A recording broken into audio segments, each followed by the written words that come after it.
nama Tuhan Yesus Kristus kami bersyukur dan berterima kasih buat perlindungan, penyertaan-Mu, penjagaan, pertolongan-Mu yang kuat, yang kokoh sepanjang 1 minggu lamanya Tuhan, dari waktu ke waktu sampai dengan detik sore hari ini Tuhan. Sangat luar biasa kami menikmati anugerah-Mu dan pertolongan-Mu. Ucapan terima kasih kami juga belum cukup untuk semua yang Tuhan sudah lakukan. Engkau baik, Engkau luar biasa, Engkau Tuhan kami, Engkau gembala kami, Engkau tempat perlindungan kami, Allah yang memberikan kami jalan keluar waktu kami melewati, memasuki jalan yang buntu. Engkau Allah sumber pertolongan kami. Terima kasih banyak Tuhan Yesus. Baru saja kami dengar kesaksian di saat kami hampir bingung, tetapi di situ Tuhan menyatakan kuasa-Mu dan Engkau yang menjadi pembela dalam kehidupan kami. Bahwasanya kasih setia-Mu untuk selama-lamanya. Karena kemurahan-Mu dan kebaikan-Mu itu sajalah yang memampukan kami untuk terus tegak berdiri.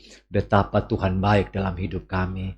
Saatnya Tuhan, kami akan mendengarkan berita firman Allah yang hidup, yang meneguhkan kami, yang menguatkan kami, untuk terus kami berjalan di dalam jalannya Tuhan, untuk terus kami mengasihi Tuhan walau apapun yang sedang terjadi di sekitar kami. Karena kami tahu Tuhan, kami bukan berasal dari dunia ini.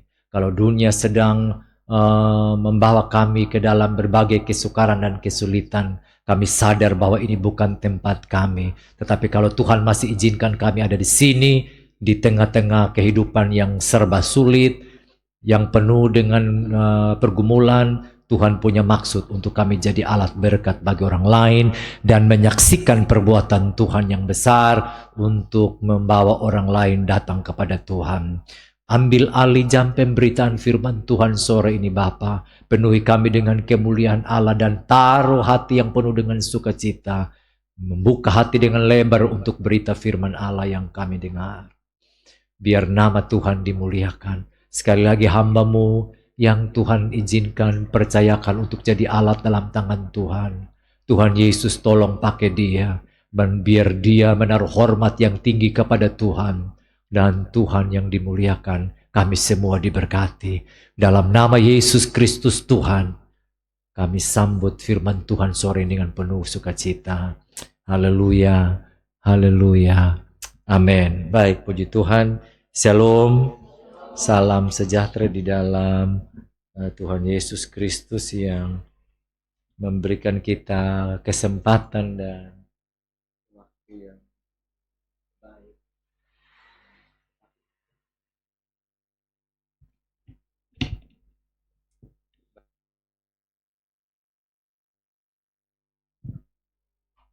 Baik.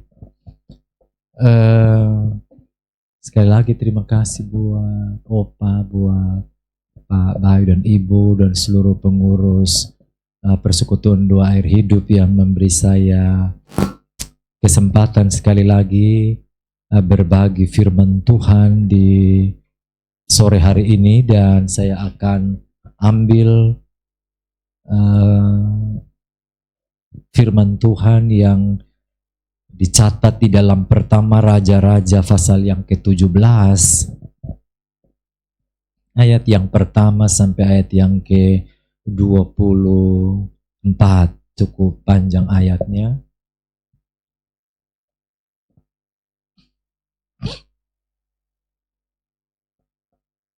Pertama Raja-Raja 17 ayat 1 mulai saya baca. Lalu berkatalah Elia orang Tisbe dari Tisbe Gilead kepada Ahab, demi Tuhan yang hidup, Allah Israel yang kulayani, sesungguhnya tidak akan ada embun atau hujan pada tahun-tahun ini kecuali kalau kukatakan. Kemudian datanglah firman Tuhan kepadanya. Pergilah dari sini, berjalanlah ke timur dan bersembunyilah di tepi sungai Kerit, di sebelah timur sungai Yordan. engkau dapat minum dari sungai itu, dan burung-burung gagak telah kuperintahkan untuk memberi makan engkau di sana. Lalu ia pergi dan ia melakukan seperti firman Tuhan. Ia pergi dan diam di tepi sungai Kerit di sebelah timur sungai Yordan. Pada waktu pagi dan petang, burung-burung gagak membawa roti dan daging kepadanya, dan ia minum dari sungai itu. Tetapi sesudah beberapa waktu, sungai itu menjadi kering, sebab hujan tiada turun di negeri itu. Maka datanglah firman Tuhan kepada Elia. Bersiaplah pergi ke Sarfat yang termasuk wilayah Sidon. Dan diamlah di sana. Ketahuilah aku telah memerintahkan seorang janda untuk memberi engkau makan. Sesudah itu ia bersiap lalu pergi ke Sarfat. Setelah ia sampai ke pintu gerbang kota itu, tampaklah di sana seorang janda sedang mengumpulkan kayu api. Ia berseru kepada perempuan itu, katanya, "Cobalah ambil bagiku sedikit air dalam kendi supaya aku minum."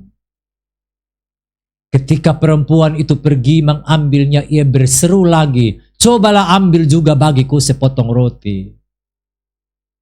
Perempuan itu menjawab, "Demi Tuhan Allahmu yang hidup, sesungguhnya tidak ada roti padaku sedikit pun kecuali segenggam tepung dalam tempayan dan sedikit minyak dalam buli-buli.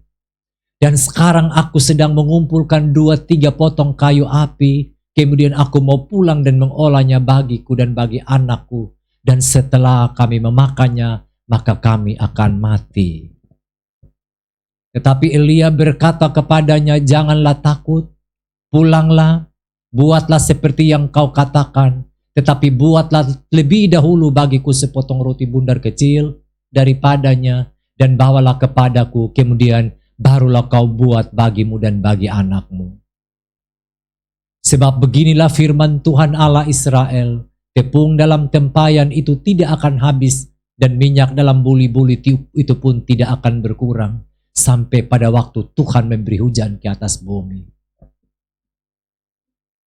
Lalu pergilah perempuan itu dan berbuat seperti yang dikatakan Elia. Maka perempuan itu dan dia serta anak perempuan itu mendapat makan beberapa waktu lamanya. Tepung dalam tempayan itu tidak habis dan minyak dalam buli-buli itu tidak berkurang, seperti firman Tuhan yang diucapkannya dengan perantaraan Elia.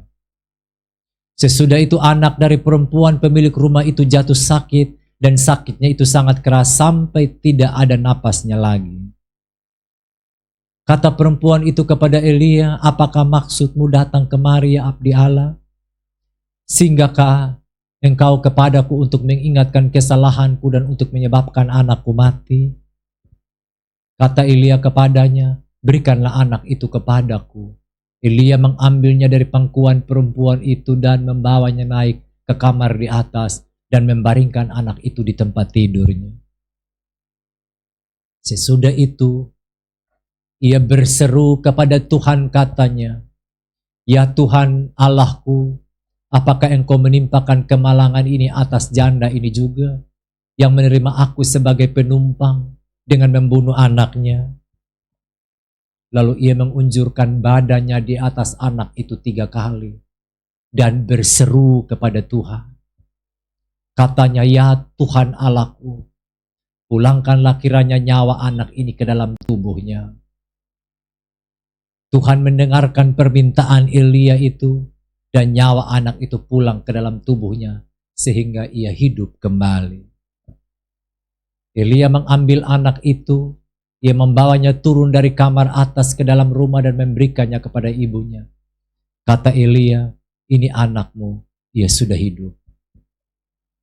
Kemudian kata perempuan itu kepada Elia, "Sekarang aku tahu bahwa engkau abdi Allah dan firman Tuhan yang kau ucapkan itu adalah benar." Baik, puji Tuhan, demikian jauh pembacaan firman Tuhan yang coba saya baca secara perlahan-lahan supaya kita mengikutinya secara baik. Kisah dari kedua orang ini,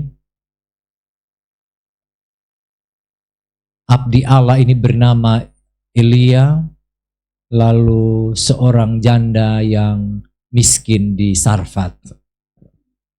Ini cerita sudah banyak kali kita baca, banyak kali kita dengarkan, dan sudah banyak hamba Tuhan juga menjelaskannya. Tapi kalau di kesempatan sore ini Tuhan mau kita dengar sekali lagi, saya percaya Tuhan punya maksud buat hidup kita. Hidup ini setiap hari dengan pergumulannya masing-masing. Setiap kondisi, setiap waktu dengan pergumulannya masing-masing. Ternyata dari cerita ini kita sangat diberkati bahwa ternyata semua orang dalam level apapun punya pergumulan dan punya persoalan. Dan semua membutuhkan pemeliharaan Tuhan. Entah dia abdi Allah, entah dia umat, dia jemaat atau hamba Tuhan. Semua punya persoalan dan pasti merindukan pembelaan, merindukan pertolongan, merindukan jawaban, merindukan jalan keluar di dalam masalah kita. Tadi Nona Diva bersaksi ya. Dan kalau ada jalan keluar, itu membuktikan bahwa Tuhan kita Tuhan yang tidak meninggalkan kita.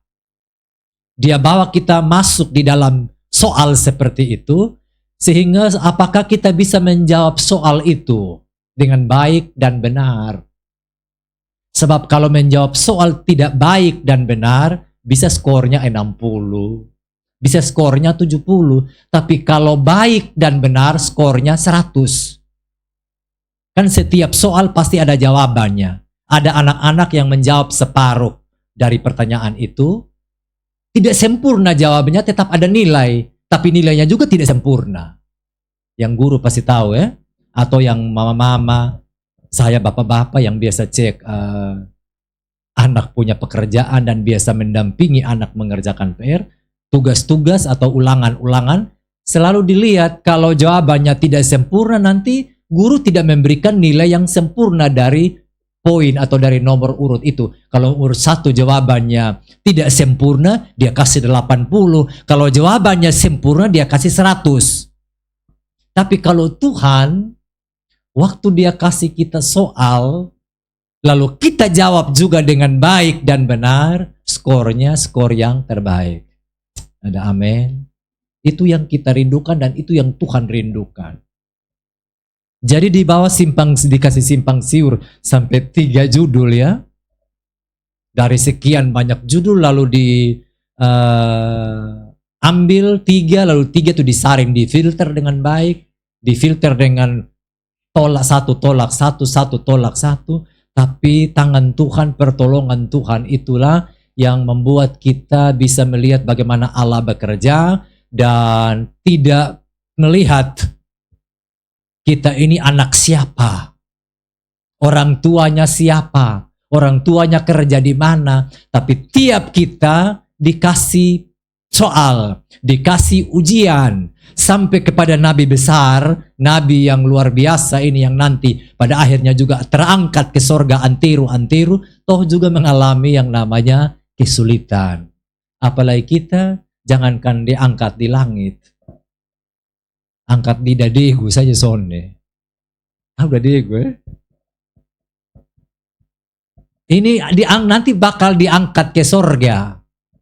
Tapi memang kondisi itu sedang Tuhan persiapkan untuk dia alami keadaan-keadaan yang menegangkan seperti itu, keadaan-keadaan yang mencekam seperti itu. Sebetulnya Tuhan mempersiapkan dia untuk dia berhadapan dengan para nabi Baal yang 450 nabi Baal dan 400 nabi Asera. Berarti ada 800 nabi palsu. Dimulai dari kesukaran seperti itu, Lalu nanti kalau saudara tahu ceritanya dia diangkat dengan kereta kemuliaan ke sorga itu bukan dia duduk-duduk langsung dia diangkat, tapi melalui berbagai proses. Ada amin. Jadi kalau nanti lulus dengan baik ujian proposal itu bukan duduk-duduk langsung dapat nilai A, tapi melalui tahapan pembelajaran, tahapan membuat proposal itu, mengkajinya, mempelajarinya, mempertanggungjawabkan apa yang akan dijawab nanti. Sehingga nilainya maksimal, nilainya sempurna, tapi itu melalui proses sehingga sampai dapat nilai A itu bukan duduk-duduk, tutup mata, buka mata, langsung A keluar. Demikian juga dengan proses yang sedang terjadi kepada Elia dan perempuan janda miskin di Sarfat. Jadi pokok pikiran kita sore hari ini menikmati pemeliharaan Allah yang ajaib. Menikmati pemeliharaan Allah yang ajaib. Saya sudah bilang tadi kita semua merindukan. Tiap kita butuh pemeliharaan Tuhan. Anak ayam saja merindukan pemeliharaan induk ayam. Anak-anak anjing yang baru dilahirkan butuh pemeliharaan dari induk anjing. Itu ternak, itu hewan. Sebelum disapih, sebelum disole, ternak-ternak ada dalam pengawasan, dalam perlindungan, dalam penyertaan induknya. Tapi kalau manusia ini mulai dari dalam rahim sampai kita tutup mata, sampai kita masuk surga, kita ada di dalam pemeliharaan terus-menerus dari Tuhan Allah. Itu kelebihan manusia daripada binatang. Kalau binatang susole habis, dia lepas. Masing-masing ayam itu mencari, makan sendiri, mencari apa yang dia lakukan, apa yang dia mau, tanpa kendali dari induknya. Tapi kalau Tuhan, dia menyertai, dia pelihara kita sampai kita terus masuk ke dalam kemuliaannya. Kalau orang tua, dia urus habis menikah, dia tidak terlalu intervensi anak-anaknya dalam rumah tangganya. Anaknya urus sendiri. Kalau dia mengasihi Tuhan, kalau anak-anaknya mencintai Tuhan, anak-anaknya punya connect dengan Tuhan dan Tuhan yang pelihara. Karena Allah itu bukan manusia. Dia penjaga Israel yang tidak pernah tertidur, tidak pernah terlelap. Bagaimana supaya kita bisa melihat dan menikmati pemeliharaan Tuhan yang ajaib? Caranya seperti apa? Dalam ayat 1 sampai ayat yang ke-12 ini kekasih Tuhan, betul-betul supaya kita bisa menikmati pemeliharaan Allah, kita menjadi orang-orang yang harus sungguh-sungguh melayani Tuhan. Kita betul-betul harus menjadi orang yang melayani. Waktu kita melayani Tuhan, kita taat kepada Tuhan. Lalu berkatalah Elia orang Tisbe dari Tisbe Gilead kepada Allah, demi Tuhan yang hidup Allah Israel yang kulayani. Sesungguhnya tidak akan ada embun atau hujan pada tahun-tahun ini kecuali kalau ku katakan. Elia melayani Tuhan dengan sungguh-sungguh. Makanya dia bisa lihat pertolongan Tuhan. Makanya dia bisa lihat pemeliharaan Tuhan. Bangsa Yahudi, bangsa Israel ada dalam kondisi yang tidak menaruh hormat Tuhan. Raja-rajanya semua penuh dengan kejahatan. Apalagi raja yang berkuasa pada saat itu adalah Raja Ahab. Kita lihat pasal 16 ayat yang ke-30. Pasal 16 ayat yang ke-30 dari pertama Raja-Raja.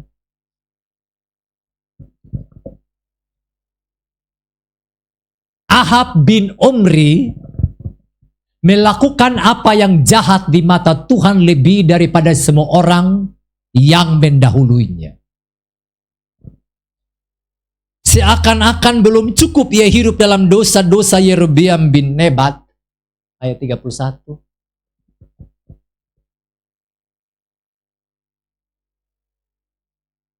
Maka ia mengambil pula Isabel anak Etbaal, raja orang Sidon, menjadi istrinya. Sehingga ia pergi beribadah kepada Baal dan sujud menyembah kepada Baal. Lanjut. Kemudian ia membuat mesbah untuk Baal itu di kuil Baal yang didirikannya di Samaria.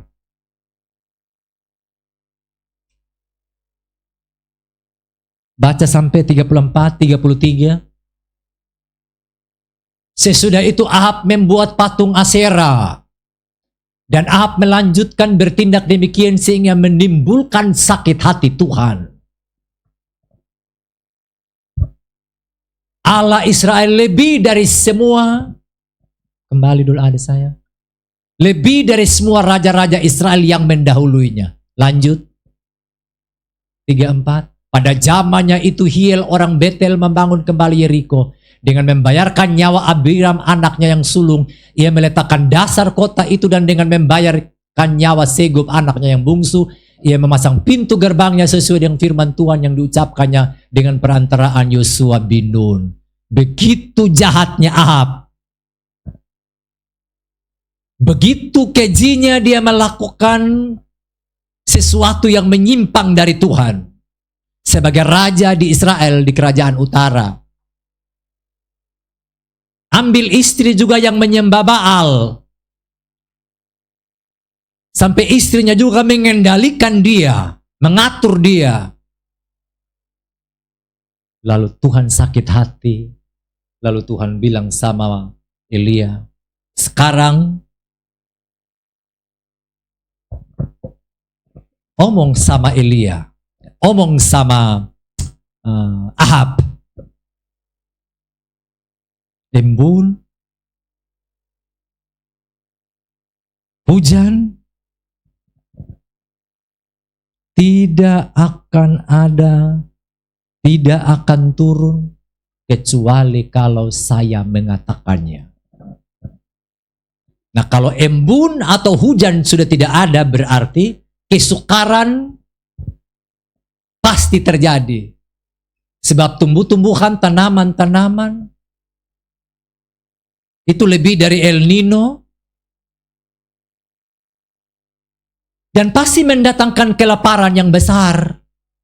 Dan kita lihat ceritanya, sampai sungai Kerit pun kering pada akhirnya. Setelah dia mengucapkan begitu kepada Raja Ahab, dia berangkat, Tuhan suruh dia berangkat ke tepi sungai Kerit. Dan karena dia melayani Tuhan, orang yang melayani Tuhan, dia menikmati pertolongan Tuhan. Amin. Demikian dengan janda di Sarfat. Dia melayani Nabi Tuhan. Dia melayani Tuhan. Dia mengalami pertolongan Tuhan. Jadi mau lihat pemeliharaan dan pertolongan Tuhan, saudara, mari kita layani Tuhan dengan sungguh-sungguh. Melayani Tuhan, jangan saudara berpikir harus berdiri di podium seperti ini. Tidak semua orang berdiri di podium atau di mimbar atau di altar untuk melayani sebagai pembicara-pembicara. Jadi waktu kita berdoa buat ketiga beban doa itu, sebetulnya kita sudah sedang berdoa buat semua kita. Kita berdiri di tempat kita bekerja itu, kita sedang jadi hamba Tuhan. Waktu kita ada di kepolisian, kita sedang menjadi hamba Allah di kepolisian. Waktu kita ada di kantor peternakan, saya sedang menjadi hamba Allah di kantor peternakan.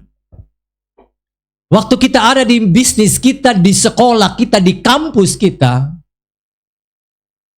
sebetulnya kita berdiri sebagai hamba Allah yang sedang melayani Allah.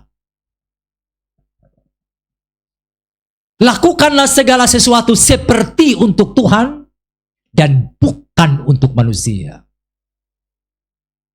Waktu kita melakukan sesuatu di rumah tangga kita masing-masing, buat ini, masak ini, kerja ini, sapu ini, lap ini, bilas ini, bersih-bersih ini. Sebetulnya kita sedang melayani Tuhan.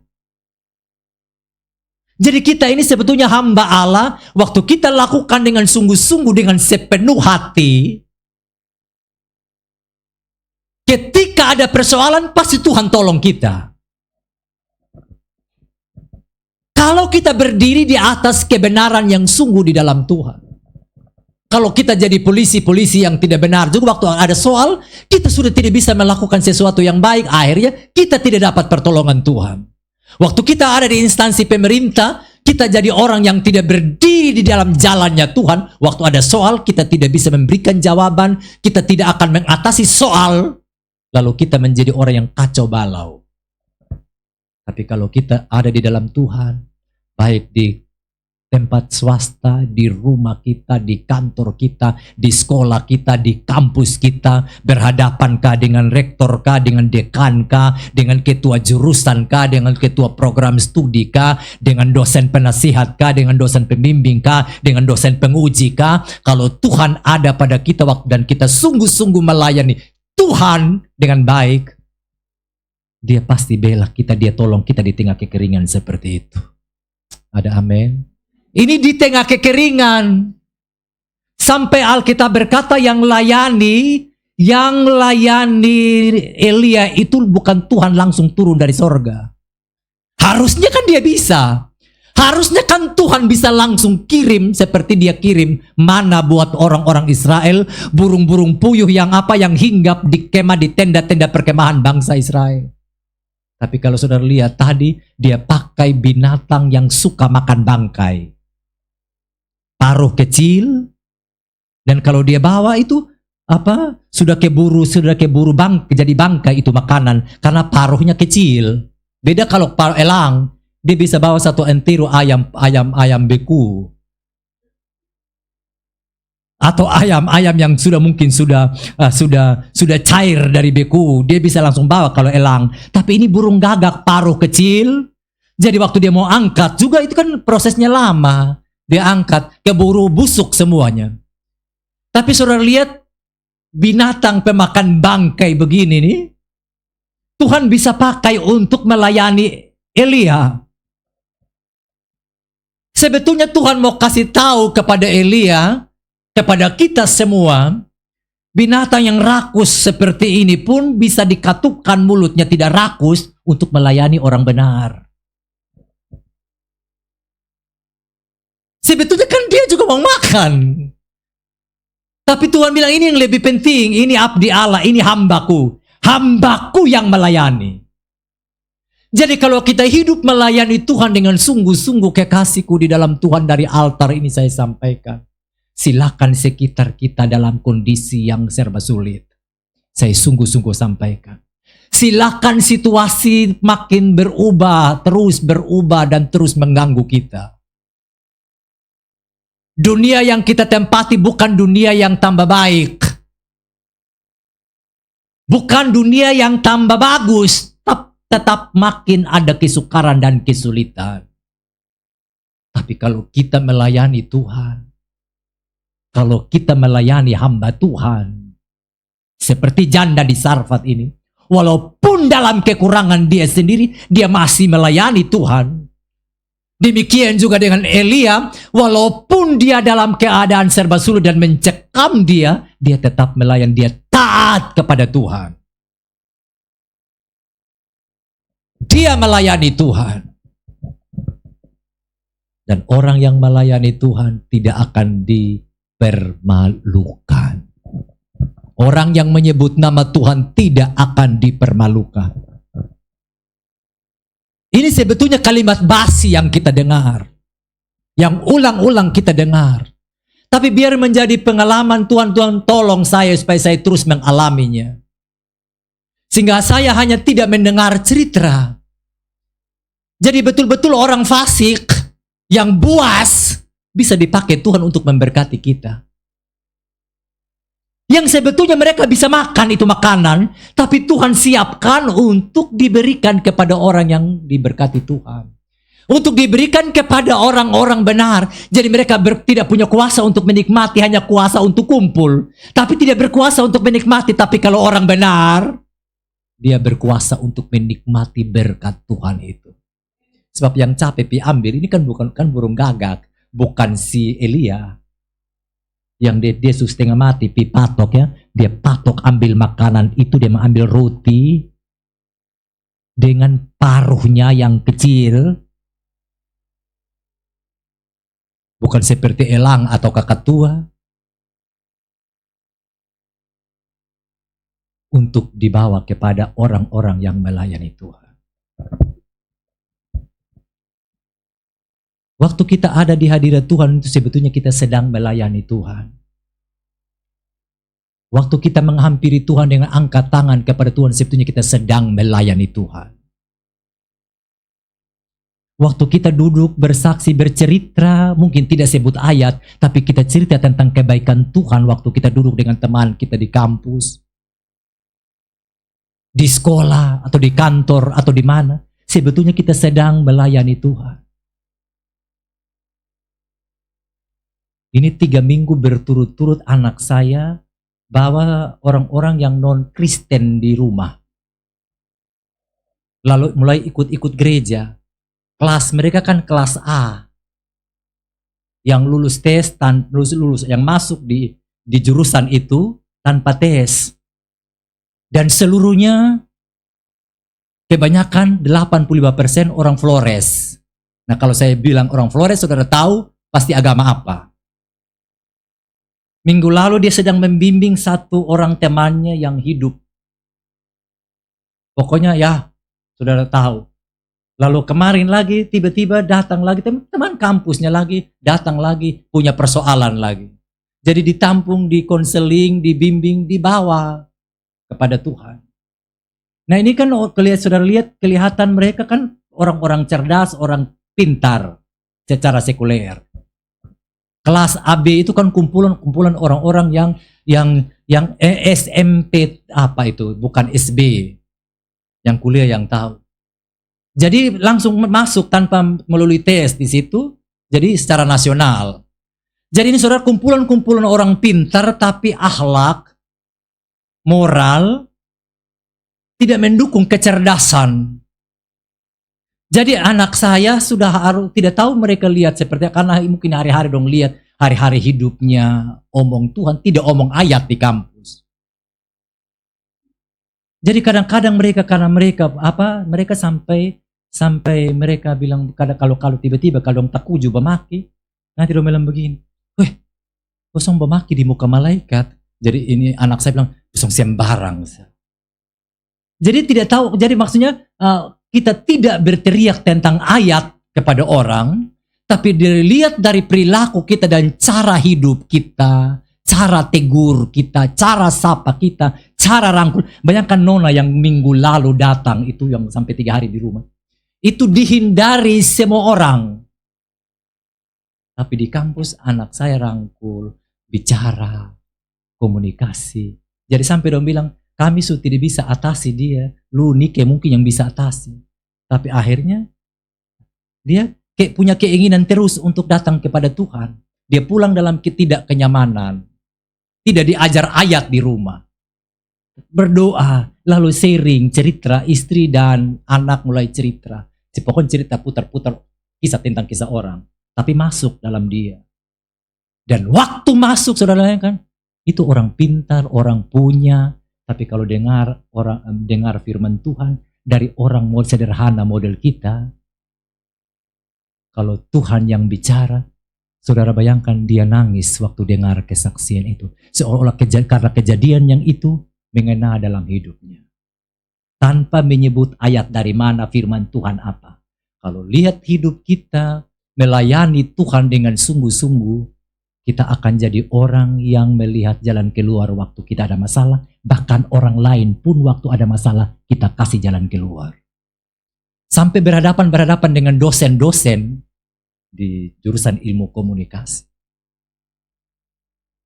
Itu semua teman-temannya kalau berhadapan dengan dosen, semua nanti ditolak semua. Pokoknya apa-apa dorang son mau dengar diusir keluar. Tapi kalau Nike yang masuk, Nike yang jadi dong sorong, lu yang pergi. Jadi waktu disuruh masuk, ini berulang-ulang kali, bukan satu kali. Waktu disuruh nanti dia yang membawa beban, membawa masalah kepada dosen dan semua punya masalah. Nanti belum dekat dengan dosen, mari sini rambu. Lalu di dalam dia pun nama tidak ada rambu, dia langsung ambil saya pun paham. Jadi Eunike, Patricia, Umbulon, sini rambu. Jadi memang, jadi bukan karena anak saya omong firman kepada dosen, tapi saya tidak membayangkan kalau kita melayani Tuhan. Ada amin.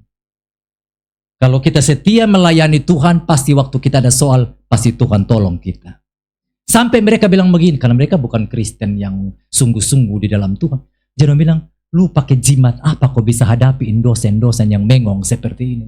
Dia bilang, sonde, waktu beta masuk, itu beta berdoa, Tuhan tolong sehingga apa yang saya sampaikan dengan cara tata krama yang santun, dengan menyampaikan argumen yang tepat, yang dipimpin oleh Tuhan, saya rasa pasti dosen akan mendengarkan.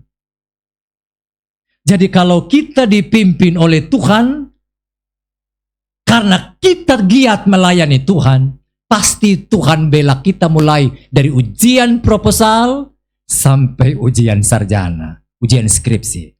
Yang percaya bilang amin. Wisuda itu kan hanya kasih pindah itu apa dia pun nama itu. Bukan toga namanya. Toga itu ya baju. Harus kasih pindah dari kiri ke kanan. Mesti pakai toga warna hitam.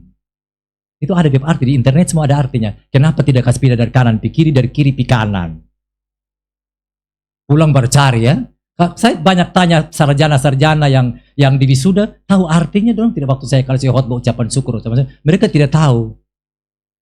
Padahal itu baju yang ditunggu-tunggu kapan pakai. Padahal setelah habis itu kan susunnya pakai, malu kalau pakai itu barang. Padahal kalau mau wisuda kan baju itu yang ditunggu. Tapi sudah habis wisuda habis sudah mau pakai lagi, malu pakai itu barang. Apalagi kan tidak kekinian. Yang orang pakai sekarang yang kekinian. Tapi itu baju yang paling ditunggu-tunggu oleh seorang mahasiswa. Ada amin. Kalau melayani Tuhan dengan sungguh-sungguh, tanpa merasa beban, tanpa merasa, buang-buang waktu, mari. Apalagi Kak Teddy ini yang setiap minggu ada di sini ya. Kalau saya kapan saja dipanggil baru datang. Tapi Kak Teddy kan standby. Ini saya ngomong sungguh-sungguh kepada saudara ya. Di sini Anda tidak digaji. Iya betul ya. Atau ada gaji bulanan. Tapi ingat perkataan Tuhan. Saya ngomong sungguh-sungguh. Saya pun hati menangis saudara. Kalau saya lihat teman-teman rekan-rekan hamba Tuhan di desa begitu giatnya, semangatnya melayani Tuhan di tengah kekeringan dan tengah kesukaran. Kalau orang setia melayani Tuhan, saudara sungguh-sungguh melayani Tuhan di tengah keringnya sungai Kerit, dia bisa perintahkan orang fasik untuk datang memberkati kita. Dan itu dibuktikan oleh mereka hamba-hamba Tuhan yang setia. Dibuktikan oleh kita yang sungguh-sungguh melayani Tuhan. Bukan saja persoalan makan minum. Tapi persoalan waktu kita alami depresi, waktu alami kepikiran karena banyak hal, Tuhan bisa tolong kita. Tuhan kasih kita jalan keluar. Dia makan di tengah sungai Kerit. Dan waktu burung gagak bawa, dalam makanan itu kondisi bersih. Harusnya kotor jorok. Karena ini burung jorok. Saudara ingat waktu Nuh lepas burung gagak? Tidak kembali ke Bahtera, tapi dia tinggal berkeliaran di luar Bahtera. Karena dia lihat bangkai-bangkai dan semua. Tidak ada tempat untuk dia karena memang suka bangkai. Tapi kalau orang percaya melayani Tuhan, iring Tuhan, kemahakuasaan Tuhan tidak dibatasi oleh keadaan di sekitar kita. Keadaan boleh susah. Keadaan boleh tidak menopang kita untuk bertahan hidup.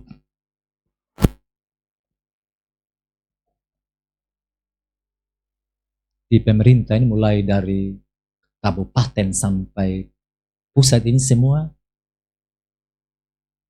tidak ada uang. Semua kan difokuskan kepada pilpres dan pilkada. Jadi anggaran-anggaran, bantuan, dana-dana untuk kegiatan-kegiatan, semua banyak tidak ada.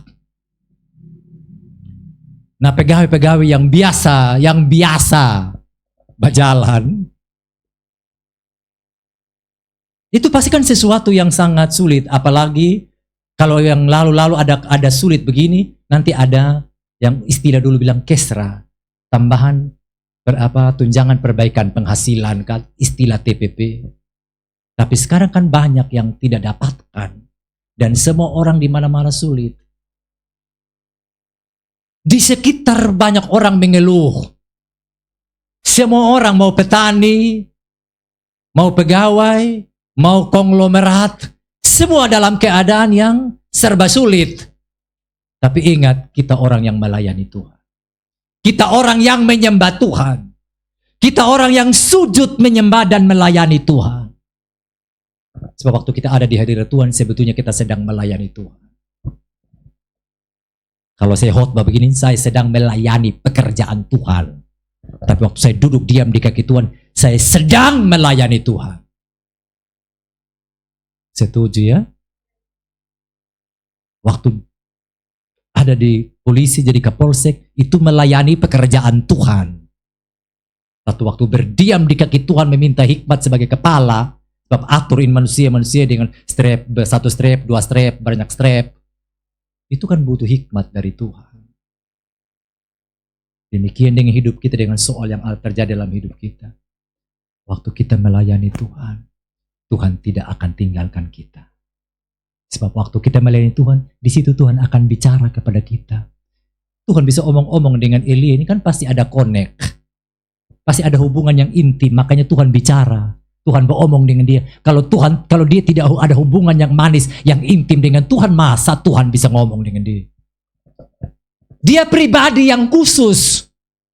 Karena dia punya hubungan yang khusus. Nah, kita ini kadang-kadang merindukan yang luar biasa dari Tuhan, tapi kita tidak duduk dia melayani Tuhan. Sehingga kita tidak dengar apa-apa, lebih banyak dengar suara dari dunia daripada suara Tuhan.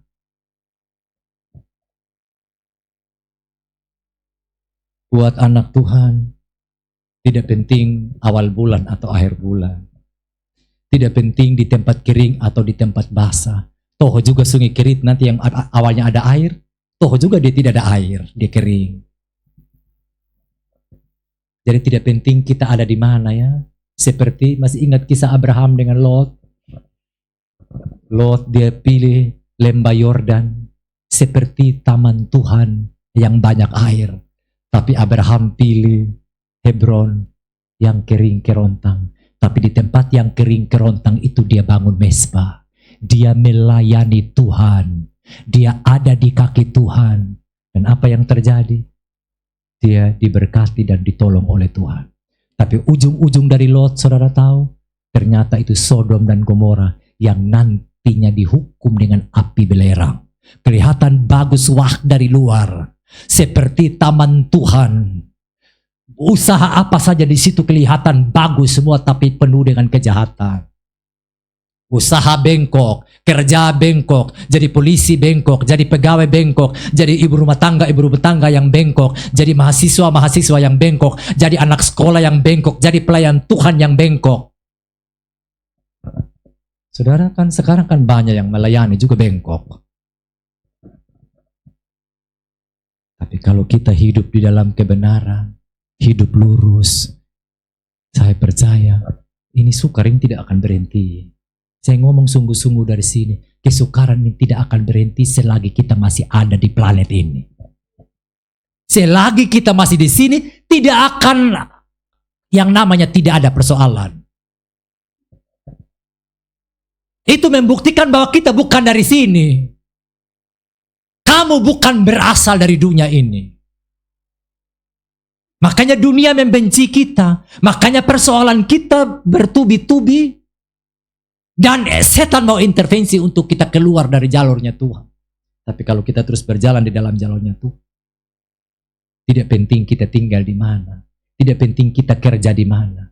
Tapi kalau kita hidup di dalam Tuhan, mau di tempat kering, di tempat basah, tetap pelihara sempurna dalam perlindungan darah Yesus Kristus Tuhan. Yang kedua, kita bisa lihat pertolongan Tuhan, bisa melihat pemeliharaan Tuhan yang ajaib. Kalau kita dengar dan taat, baik dengar, lalu taat perkataan firman Tuhan. Ini butuh ketaatan. Ini bahasa-bahasa yang biasa. Dengar lalu taat. Taat untuk lakukan. Tanpa minta pendapat, ini otak, ini sampai otak mesti diputar. Elia, Tuhan bilang, pergi berangkat di Sungai Kerit. Nanti burung gagak yang akan layani lu. Dia akan, kalau dia pakai kemanusiaannya, ngapain saya pergi ke sana? Kalau Tuhan mau tolong saya di sini. Kenapa suruh saya ke Sungai Kerit? Lalu sampai binatang jorok kasih makan saya. Kan dia seorang imam. Dia seorang nabi. Dia seorang abdi Allah yang melayani Tuhan. Biasanya kan mereka dihormati. Kan dia bisa saja untuk komplain dan dia tidak taat terhadap itu perintah.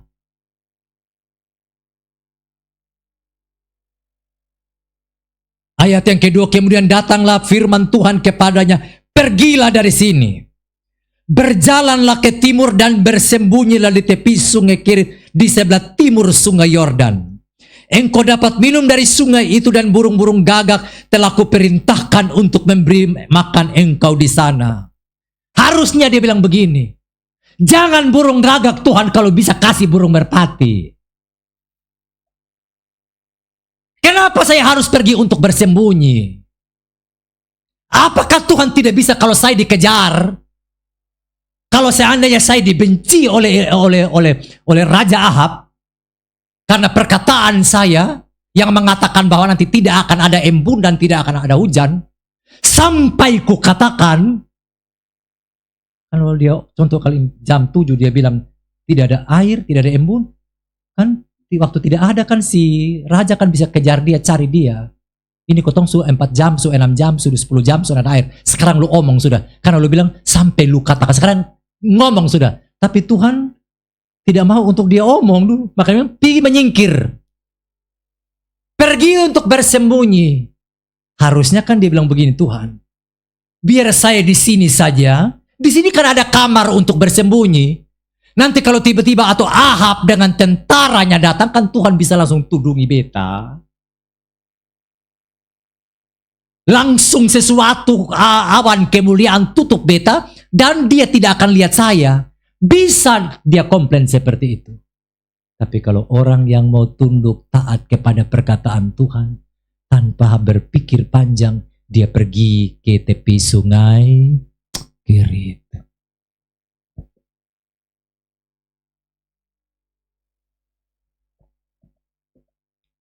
Dia kan seorang nabi. Dia bisa menyampaikan sesuatu kepada Tuhan, bisa mungkin komplain atau sedikit berdebat dengan Tuhan. Tapi waktu dia taat kepada Tuhan, kepada perkataan Tuhan, dia lihat pertolongan Tuhan. Setelah itu, setelah Sungai Kerit kering, Tuhan suruh lagi dia berangkat kemana? Berangkat ke Sarfat untuk temui janda di Sarfat.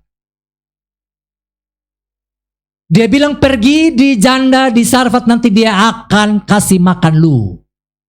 Dia akan kasih lu minum dan kasih lu roti. Saudara lihat. Ini perintah yang sebetulnya tidak manusiawi. Tadi disuruh untuk burung gagak kasih makan, sekarang disuruh kepada janda, bukan janda kaya lagi, janda yang miskin dengan seorang anaknya. Yang tidak punya apa-apa lagi. Dia bisa komplain. Dia bisa, tidak bisa Tuhan. Kalau bisa Tuhan pakai orang kaya yang di Sarfat. Jangan janda yang di Sarfat dong. Tapi sebetulnya ini pelajaran yang manis, pelajaran yang luar biasa, pelajaran yang mendesak hati kita. Apa yang Tuhan suruh, lebih baik taat saja tanpa komplain. Kalau Tuhan bilang jangan, kita ikut lakukan jangan pakai ini otak. Nanti kalau begini Tuhan, kalau begini Tuhan, kalau begini Tuhan. Nah kalau begini Tuhan, kalau begini. Saudara lihat ini seorang nabi besar. Yang harusnya dia lebih bisa pakai dia punya otak. Dia pakai akal sehatnya daripada tunduk kepada perkataan Tuhan. Demikian juga dengan janda di Sarfat. Dia bisa lihat pertolongan Tuhan. Tadi karena dia melayani nabi. Lalu sekarang dia juga bisa melihat pertolongan Tuhan. Karena dia taat terhadap perkataan nabi. Nabi bilang lu bikin kasih beta duluan. Baru dengan lu lupa anak-anak. Nah karena dia taat terhadap perkataan Nabi Elia, dia lihat mujizat. Minyak tidak habis, roti juga tidak habis. Jadi kalau mau lihat pertolongan Tuhan tidak habis, taat terhadap perkataan Tuhan dan perintah Tuhan. Saya ulang ya, mau lihat berkat Tuhan supaya tidak habis dalam hidup kita, taat terhadap kata-kata, terhadap komando, terhadap perintah. Walaupun kelihatan perintah itu tidak bisa ditangkap baik dengan nalar. Dengan akal sehat kita. Coba kalau sudah duduk renungkan seperti ini. Harusnya kan dia suruh kepada konglomerat. Bayangkan Elia ini, kayak kalau ketemu lihat, ini hamba Tuhan apa model begini. Sampai paksa-paksa ini perempuan susah. Dia bilang, air ya ada. Tapi gini, saya tidak punya apa, hanya punya tepung dalam tempayan. Punya tepung, segenggam tepung dalam tempayan. Nah kalau saya sudah bikin, saya dengan sepuluh anak selesai, sudah kami nanti mati. Tapi Nabi Eli bilang, pokoknya lu bikin. Lalu dia lakukan, dia taat, dia bikin. Dia bikin. Perempuan itu menjawab ayat 12. Demi Tuhan Allahmu yang hidup sesungguhnya tidak ada roti padaku sedikit pun. Roti sonde ada.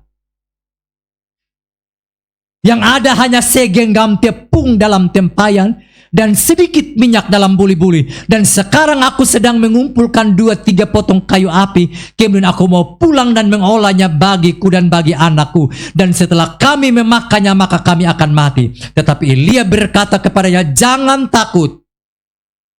Pulanglah, buatlah seperti yang kau katakan. Tetapi buatlah lebih dahulu bagiku seperti roti bundar, sepotong roti bundar kecil daripadanya. Dan bawalah kepadaku, kemudian barulah kau buat bagimu dan bagi anakmu. Sebab beginilah firman Tuhan Allah Israel, tepung dalam tempayan itu tidak akan habis, dan minyak dalam buli-buli itu tidak akan berkurang sampai pada waktu Tuhan memberi hujan ke atas muka bumi. Ayat 15, lalu pergilah perempuan itu dan berbuat seperti yang dikatakan Elia. Waktu dia dengar perkataan Elia, dia buat seperti yang dikatakan Elia. Kalau lihat sepintas, ini nabi-nabi kurang ajar. Orang sudah jatuh tertimpa tangga lagi. Layani lu duluan lagi. Bukan bosong pikir untuk bosong punya duluan, nanti sisa kasih beta. Tapi dia bilang, buat kasih beta duluan, nanti berbosong makan selanjutnya. Ini masuk akal kok sonde. Masuk akal kok sonde. Ini sonde masuk akal. Ini tidak manusiawi sebetulnya. Tapi kalau itu perintah Tuhan, taat dan lakukan. Nanti lihat yang tidak mungkin jadi mungkin. Yang mustahil menjadi tidak mustahil. Memang kalau kita baca, kita terkagum-kagum. Kita rindukan sekiranya itu terjadi dalam hidup kita. Kesukaran itu boleh berlangsung dalam hidup kita. Tapi sekiranya kita juga bisa menikmati mujizat yang dahsyat, yang luar biasa seperti itu.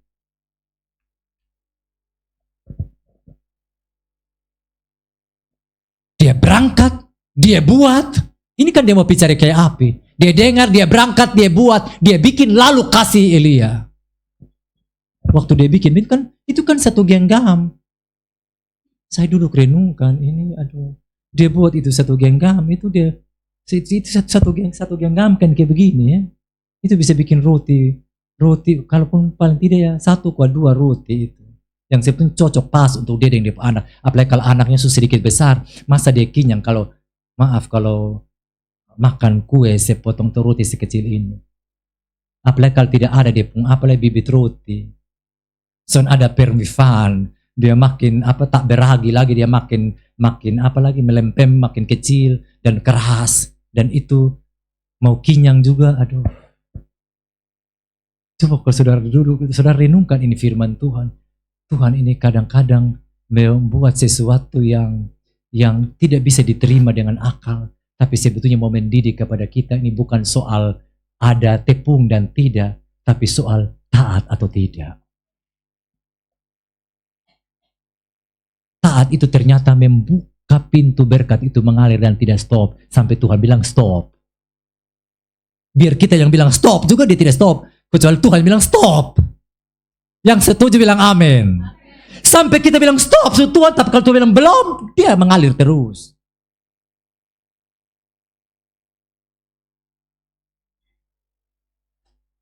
Elia taat. Janda juga taat.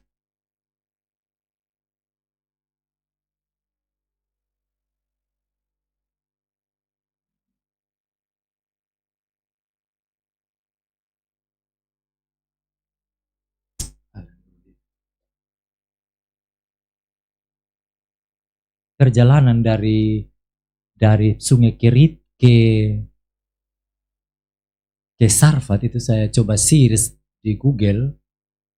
So, ternyata itu sekitar 150 km. Ini Pak Bayu yang tahu, yang bawa mobil ini, Kak Ina bawa mobil itu kira-kira kemana? Niki atau Keva? Ke Keva kah? 150 kilo.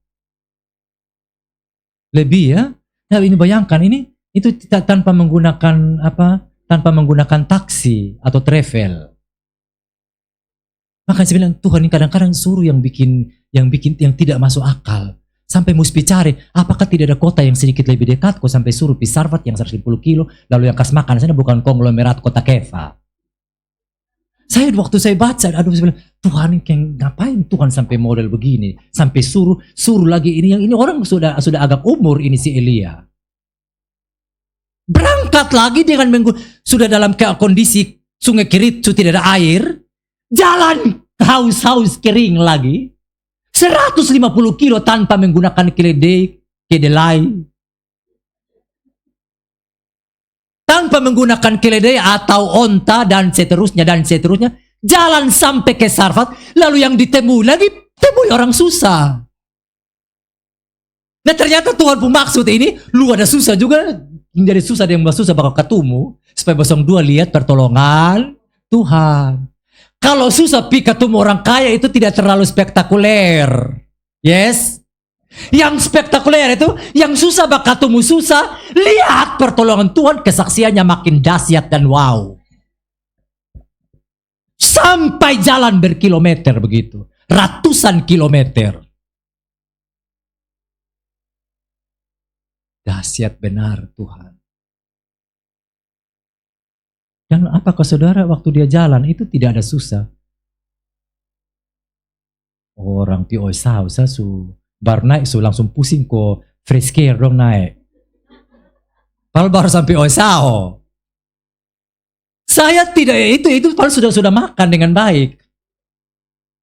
Tapi akhirnya yang dia makan dikasih keluar kembali di Tarus.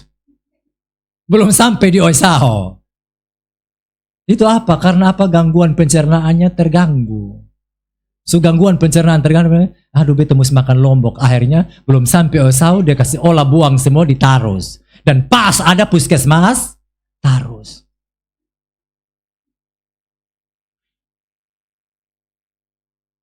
Kirit itu artinya diasingkan, dipisahkan, tempat pengasahan, arti kata kirit. Lalu Sarfat itu tempat peleburan, pemurnian, ujian. Ini saya coba cari di Google. Jadi betul-betul ini hamba Tuhan dengan ini wanita janda, ini betul-betul ada dalam ujian, dalam pemurnian, dalam peleburan, betul-betul merasa diasingkan. Supaya betul-betul bergantung dan berharap kepada Tuhan. Kadang-kadang Tuhan bawa kita dalam kesendirian. Kadang-kadang Tuhan bawa kita dalam rasa sepi. Orang mungkin tidak peduli, tidak lihat keadaan kita, tidak tahu dengan apa yang terjadi dalam batin kita. Tapi yang tahu hanya Tuhan. Dan kalau Tuhan yang selesaikan, tuntas dibanding teman yang menuntaskan. Dan ini cerita yang gempar. Cerita yang hebat, cerita yang luar biasa. Mau lihat pertolongan Tuhan? Selain kita sungguh-sungguh melayani Tuhan, taat juga kepada pribadi yang kita layani. Jangan sampai kita layani, kita tidak taat. Kita pintar omong tentang dia, tapi kita tidak taat apa yang dia bilang. Kita hanya tahu apa yang Tuhan bilang, tapi kita tidak lakukan apa yang Tuhan bilang jangan.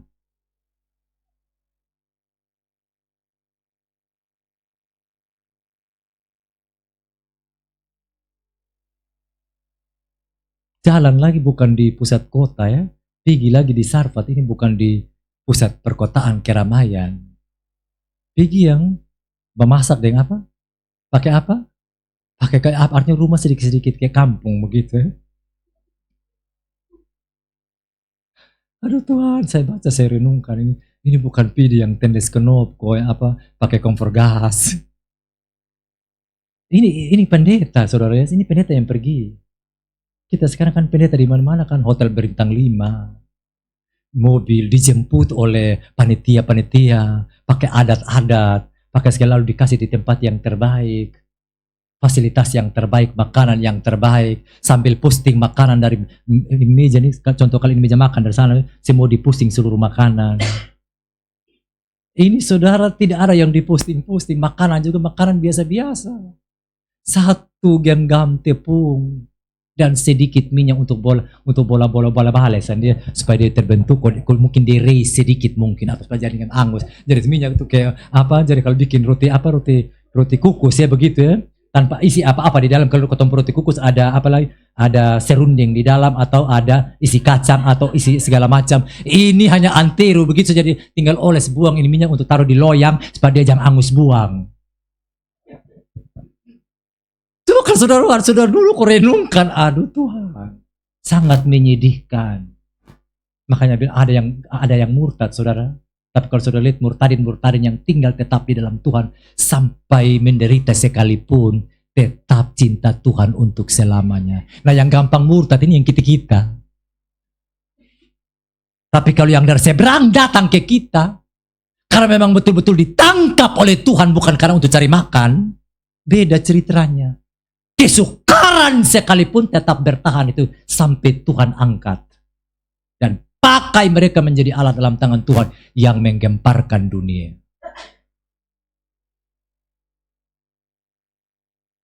Lalu YouTube penuh dengan berbagai kesaksian orang-orang yang ditolong oleh Tuhan. Dibawa ke kiri, dibawa ke Sarfat dengan perjalanan 150 km, tapi tangan Tuhan menyertai. Yang ketiga, mau lihat pertolongan Tuhan, mau lihat Tuhan tolong kita, kita juga harus menjadi saluran berkat buat orang di sekitar kita. Menjadi saluran berkat di tiap keadaan. Mau lihat mana Alkitab berkata lebih berbahagia memberi daripada menerima. Sebetulnya itu kalimat juga tidak masuk akal. Masa waktu kita poa, lebih berbahagia waktu poa daripada dipoa. Harusnya kan bahagia kalau di orang poa kasih kita. Tapi firman Tuhan bilang lebih berbahagia kalau lu poa kasih orang.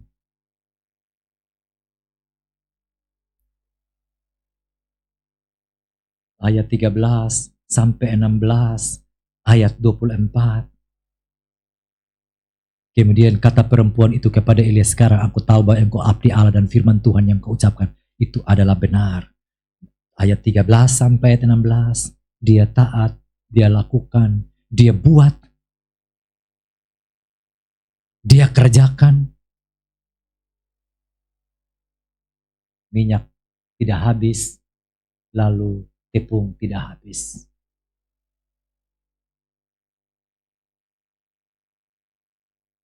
Elia tetap khotbah sampaikan firman Tuhan. Walaupun situasinya sulit. Dia bagi firman Tuhan. Dia omong firman Tuhan kepada kepada Ahab.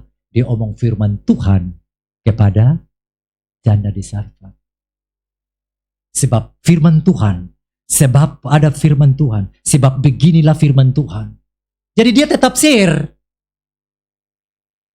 Sama ke Sakaria ya. Sakaria tetap melayani Tuhan. Kalau saudara lihat dalam Lukas 1 tuh. Dia tetap melayani Tuhan. Dia bilang Yahweh Elohim. Tuhan itu besar. Tuhan itu dahsyat. Tuhan ini Tuhan begini. Tapi dia sendiri ada masalah kan. Masalahnya apa? Istrinya sampai tua tidak ada anak. Itu imam besar loh. Kalau masuk di ruang kudus untuk melayani. Itu kan harus diundi.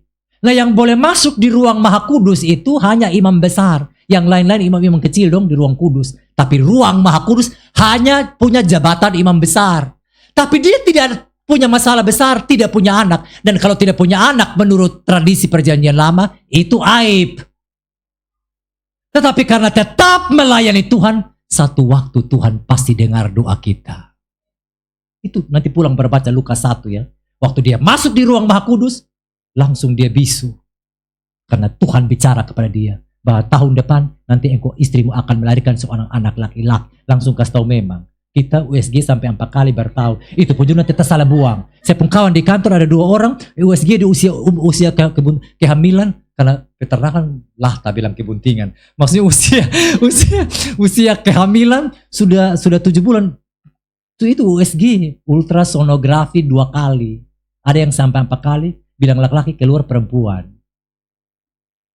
Tapi kalau Tuhan yang lakukan lebih dari apa yang kita pikirkan. Buat Sakaria dan Elizabeth, mau perempuan, mau laki-laki, yang penting ada anak. Tapi kalau Tuhan jawab, laki-laki. Lalu dia kasih nama memang. Surga yang kasih nama. Kalau kita cari buku lagi. Nama baby, nama bayi, bahasa Ibrani, bahasa Yunani. Lalu yang dia arti masing-masing. Nah kebiasaan orang di sana kan nama leluhur, nama nenek moyang. Sama kayak orang Sumba pakai nama leluhur, nama nenek moyang. Saya pun nama di belakang Umbudono, ini kan nenek moyang punya nama. Nah itu Yahudi juga begitu. Tapi ini nama yang langsung turun dari sorga. Ada masalah, tetap omong firman. Ada amin. Dosen mau mengong bagaimanapun, tetap bilang Tuhan Yesus engkau baik. Amin. Tetap bilang Tuhan pokoknya engkau luar biasa. Orang mau bikin beta karbana, Tuhan engkau luar biasa. Kami sulewat. Jadi berani omong begini. Sebab kadang-kadang kan bikin mahasiswa dong mesti menangis dulu. Kadang lempar dong pun berkas. Kan dong sudah luar dosen. Atau mungkin juga dong kepahitan. Mungkin ingat pengalaman juga dong bikin sekarang.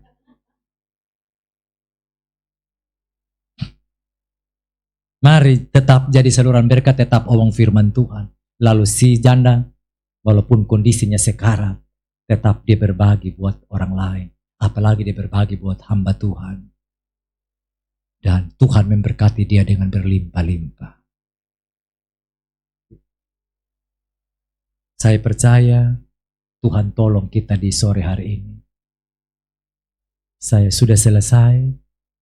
Mari kita tundukkan kepala dan buka hati kepada Tuhan.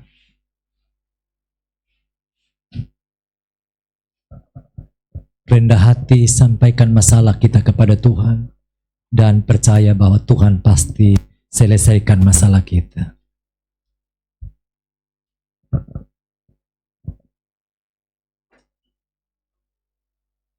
Setelah Tuhan tolong janda ini, tepungnya tidak habis, minyaknya tidak habis, anaknya meninggal. Masalah demi masalah dia alami. Dan ini masalah yang berat. Minyak tercukupi, mencukupi. Sekarang anaknya sakit sampai mati.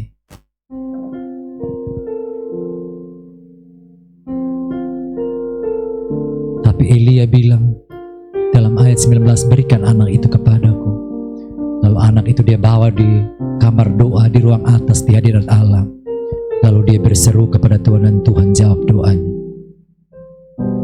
Waktu janda ini serahkan anak kepada Elia, gambaran Tuhan, karena Elia artinya Allah adalah Tuhanku. Waktu janda ini serahkan anaknya kepada Elia sebagai gambaran Tuhan, maka Tuhan berperkara anaknya dibangkitkan. Ada masalah yang mendukakan, yang menyedihkan. Seperti perempuan ini sedih ketika anaknya meninggal. Saya tidak tahu masalah apa kita yang membuat kita menangis. Saya tidak tahu apa yang membuat kita menangis, yang membuat kita meneteskan air mata.